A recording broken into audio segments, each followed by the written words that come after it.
Well, I guess that leads then to the tenth mission. Talk about that. That was October the 4th, 1944, and it was an all-out effort on the 15th Air Force to bomb the railroad marshalling yards at Munich, Germany. And so everything that could fly was B-24s and B-17s were all in the air to get up there. And so we hit the target about 11:30 in the morning, I think it was, and dropped our bombs. So I turned the controls over to the co-pilot. I said, "You take over." And I sat there looking out the window, and here come two 500-pound bombs down, and we were flying on the left wing of the lead ship, and those two 500-pound bombs hit the left wing of the lead ship. Now it wasn't a common occurrence, but occasionally it happened where a bomb would hang up and not drop out. So and maybe subsequently it would fall out. Or I think I had one occasion where I had a couple hang up on one mission, and they said just fly over the Adriatic on the way back and work on it. So we were able to drop the bomb in the Adriatic then, so we didn't have to land with the line bomb. But that hit the left wing of the lead ship, and immediately the co-pilot slumped over, and I grabbed the controls. It knocked out the outboard engine on the number 4 engine on the right wing, and I could tell there was probably some problems with the next inboard engine. And I hit the throttles right away, and they went clear to the stop.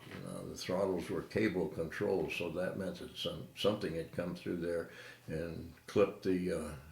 And I glanced over at the co-pilot, and I felt that he was probably dead right there. Wow.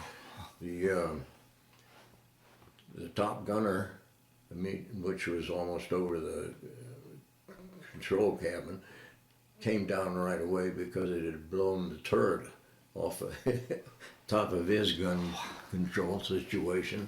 The bombardier and the navigator and the nose gunner both came up right away because it hadn't blown the. I don't think it had blown the cover over the nose turret, but it had peppered it like. And the same way with the condition right behind there where the navigator and bombardier were, so they came up. And I managed to get control of the plane. I still had some power control through the supercharger arrangement. And the autopilot was still working, fortunately. But I had that control, but I knew that we couldn't keep up. Right away, we couldn't keep up with the rest of the flight, and I knew that trying to cross over the Alps on the way back would not be possible. So I kind of headed toward the southeast. I thought maybe we can get to Berchtesgaden, which is Hitler's summer home. But then of course, we were about 20,000 feet when we got hit. So that wouldn't be a comfortable altitude to be bailing out. So I didn't give a bailout order until we got down to about 10,000 feet, and then I ordered to bail out. The bombardier and navigator checked the co-pilot and indicated that he was dead. Mm-hmm. He'd been hit. Something came through the cockpit and hit him in the right shoulder and out the left shoulder, and so he had expired immediately. Fortunately, we hadn't closed the bomb bay doors yet, so it was easy to jump out of the plane. Didn't have to go through a little side door someplace. Well, how was that?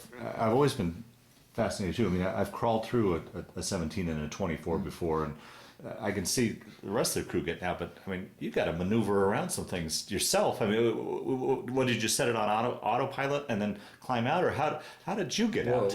Well, I kept flying until Yeah. until everybody Right, was out. right. Until I thought everybody was out. Right. And then you came out of the control apartment and down a couple of steps. Yeah. And then you're right at the bomb bay. So, and in the tail end, that was also possible because that area back in there was immediately available to the bomb bay, to the catwalk. Well, I always figured, you know, most of the crew could get out, no problem, but you know, it just seems like the pilots had not only had to make sure the plane was stabilized, but and then maneuver. That was fortunate because I still had autopilot. Okay. So I could put it on autopilot. I continued to fly it and control it until I felt everybody was out. Yeah. And then I gave the final order, and well, I'd given the order before, I think. So I went down the steps to the bomb bay, and I looked aft, and the tail gunner was coming forward at the bomb bay, and I signaled him to go ahead, which he did. And sitting right in front of me on the catwalk was the engineer, the radio man. And I signaled him to go ahead, so he started him like this, and then he came back. So I pushed him out.